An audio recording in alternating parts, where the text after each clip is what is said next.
Application of Ohm's law यानी current calculation का formula होता है I equal to V upon R। हमने यहाँ पर एग्जांपल लिया है, calculate the current through the 2 kilo ohm resistor if the voltage drop it is 16 volt. एक 2 किलो ओम का एक रजिस्टर लिया है और इस रजिस्टर के अक्रॉस जो वोल्टेज ड्रॉप जो हो रहा है वो 16 वोल्ट है।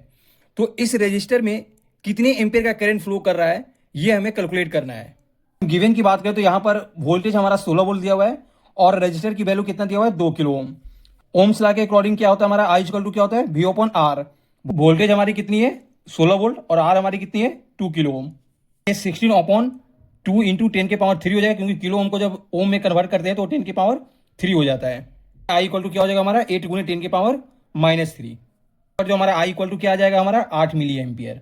यानी अगर 2 किलो ओम का रजिस्टर है, अगर उसके क्रॉस अगर वोल्टेज ड्रॉप अगर 16 वोल्ट हो रहा है तो उस रजिस्टर में जो करंट जो फ्लो करेगा वो करेगा हमारा 8 मिली एम्पियर। सेकेंड एग्जाम्पल है, determine the current resulting from the application of 9 volt battery across a network with A resistance of 2.2 Om.